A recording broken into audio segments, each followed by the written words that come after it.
Calgary. So, the Flames go into LA. They open up an early lead. LA starts getting momentum in the second period. And I gotta say, that third period, that was some of the best hockey I've seen this week. Calgary, it doesn't matter. However I pronounce it, they won the game. That's a big win. Monahan with the winner in overtime. Tkachuk has got under the skin of the Kings yet again. Him and Doughty going at each other from the penalty box. This has become a thing now.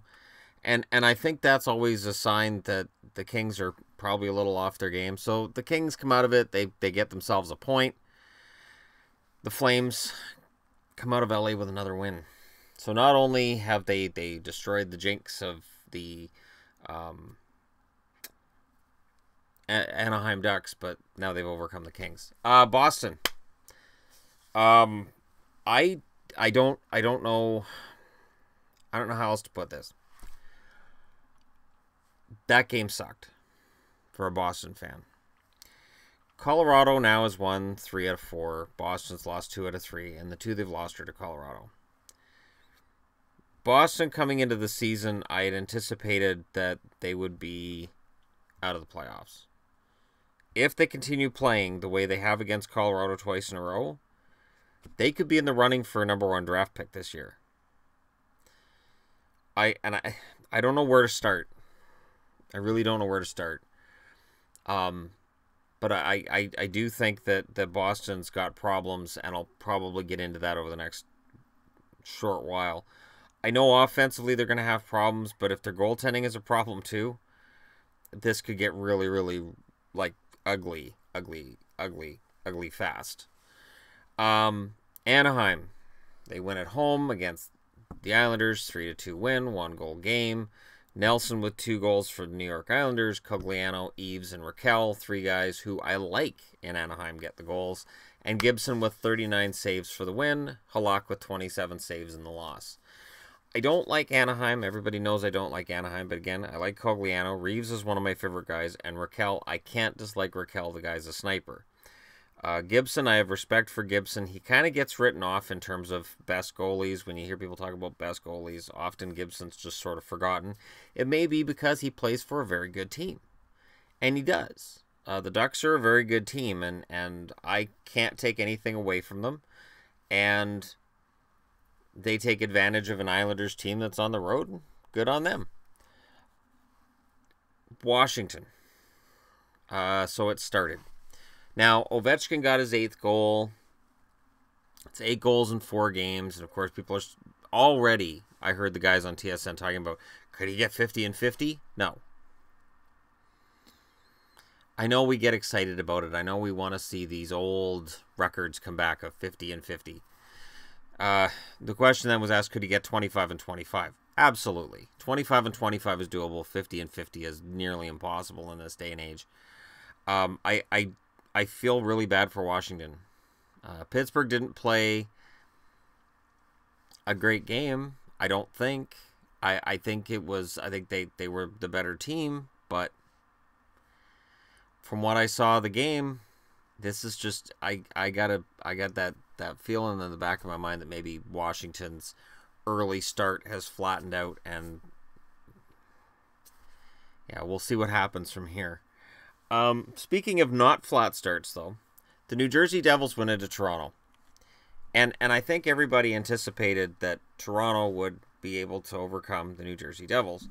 These are not last year's New Jersey Devils. I'm just going to say that right up front. This assemblage of players, most of them seem to be either brand new or assigned to brand new positions. I watched that team last year, and New Jersey had half-decent structure to the game, but they just couldn't score. There was no scoring in that team. They tried their hearts out. There was no lack of effort. They just didn't have the talent, and they didn't have the ability. That is not the case this year. The Jersey Devils go into Toronto and win 6-3. So they win a game with the run and gun offense that Toronto's been winning with, and Toronto loses their first game of the year.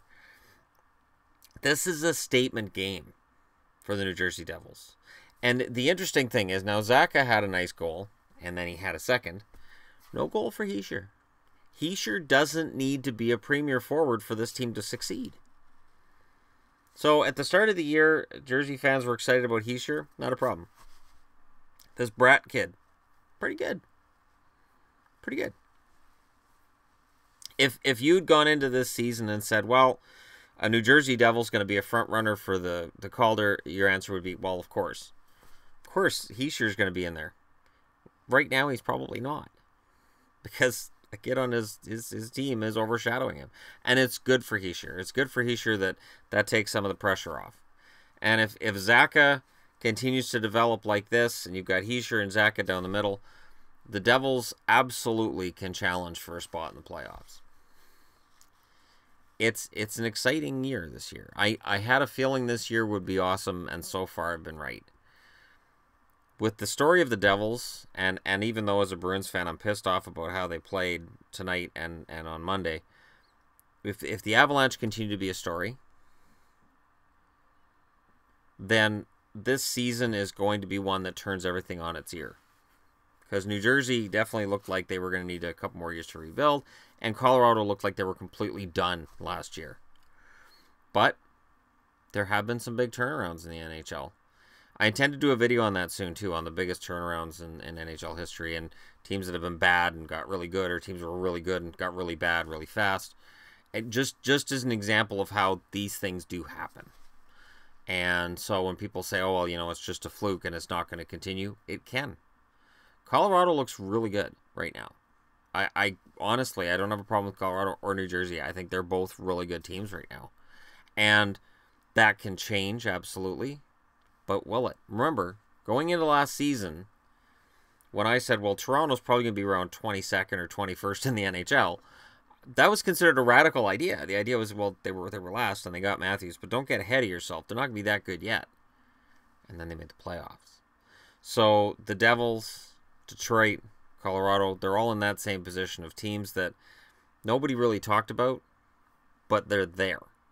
And for the Kings, I have to throw in for the Kings, that's the best I've seen Dustin Brown play in years. That's the Dustin Brown that earned a big contract. That's the Dustin Brown that won Stanley Cups. And Anze Kopitar's right there with him. So if the key star players for LA are back to being key star players, LA's right back in this race, and this game between Calgary and LA is probably going to be a precursor to the battles these teams have to decide who's going to make the playoffs and who's going to stay at home. Fantastic season. I'm really excited about it. Let me know your thoughts in the comment section below. Don't forget to hit like and subscribe if you're browsing your way through. And thank you so much for watching. I'll talk to you again soon.